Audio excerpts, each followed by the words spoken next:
Now we'll discuss the last and the first point, that is Eidul Adha or Yaumul Nahr. That is the day of sacrifice. The Eid of sacrifice or the day of sacrifice.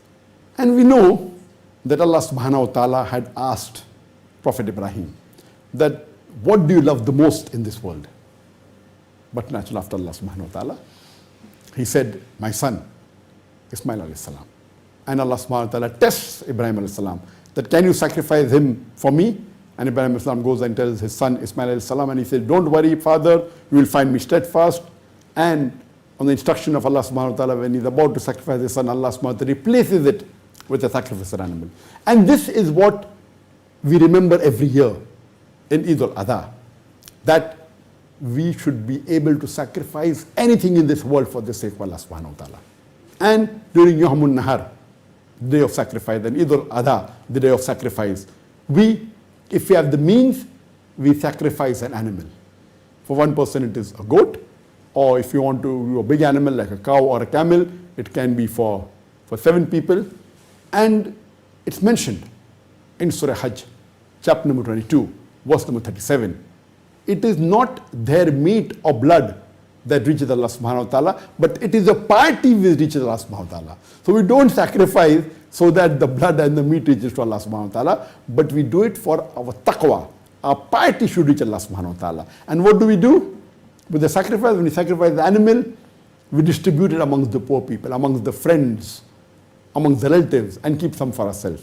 Normally it is recommended that minimum 1/3 should be given to the poor people, 1/3 to the family and friends, and the maximum you can keep yourself is 1/3. This is the practice. Let me tell you the salient features that should be done on Eidul Adha or Yaumul Nahr. Number 1, that have a bath early in the morning. Number 2, put perfume on yourself. It's a sunnah. Number 3 is that wear the best of your clothes.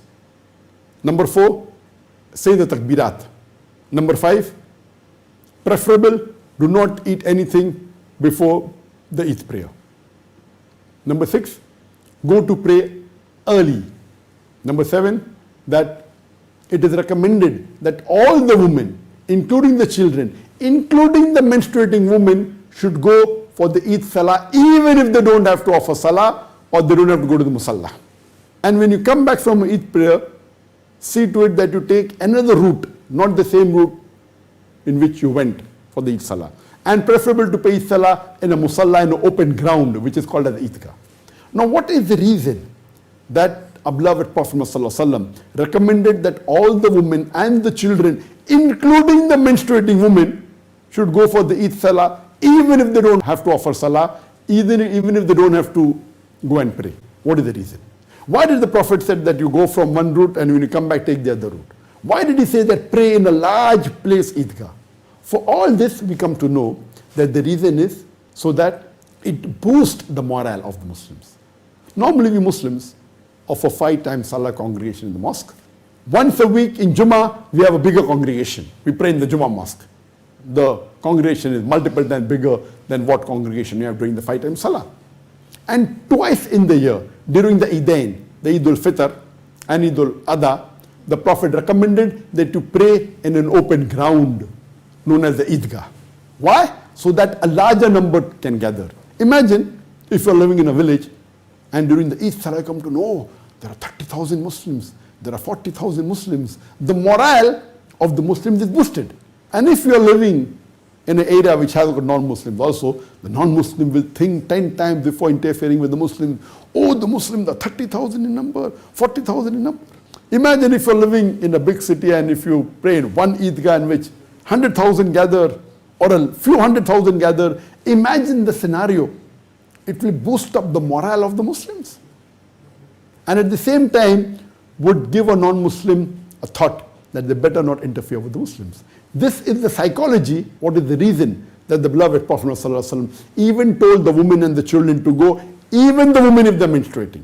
When you go through one way, come through the other way, not the same way. Why? So that the other people in the other locality of that village, or of that town, or that city know, the Muslims are going in large numbers. If you go through route A, come back through route B, so that the people of route A also come to know, the people of route B also come to know that Muslims are in large number. The next important point, when you come back, if you have the means, you sacrifice an animal, if Allah has given you the means. Later on, you go and meet your family friends. It's the day of celebration. And when you meet, the greeting is, Taqabbal Allahu minna wa minkum. May Allah subhanahu wa ta'ala accept the good deeds from us and from you.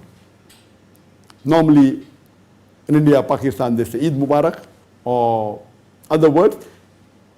The sunnah is to wish, Taqabbal Allahu minna wa minkum.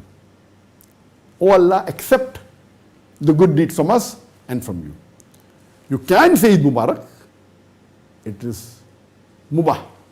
But the right thing is as the Prophet and the Sahabas wished each other. And the day of Eid, this should be a day of celebration. Be happy, be cheerful. Let me tell you the important points of the Eid Salah before I end this talk. There are 14 important points of Eid Salah. Number one, the Eid Salah is fard for every Muslim who is an adult and who is sane, male or female. Number two, it is offered between the time after the Fajr Salah and before the Dhuhr Salah, but the earlier you offer, the better it is. Number three, it should be offered in an open ground, a musalla, also known as the Eidgah. Number four, that if Eid falls on a Jummah, then praying Jummah on that day is not fard. But it is sunnah, it is recommended. If you pray, it is good. But if you want, you can abstain from praying Jummah Salah. At that time, you should pray only the Zuhr Salah. Next point, number 5, is that there is no adhan or no aqama before the Eid Salah. Number 6, there is no sunnah before the Eid Salah or after the Eid Salah. Number 7, the Eid Salah is of 2 rakah.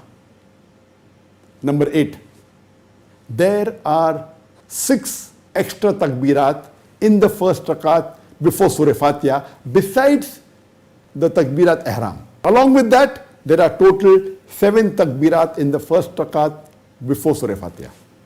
In the second rakat, after you get up from the sujood, in the starting of the second rakat, after seeing the takbir, there are 5 additional takbirat before the Surah Fatiha in the second rakat.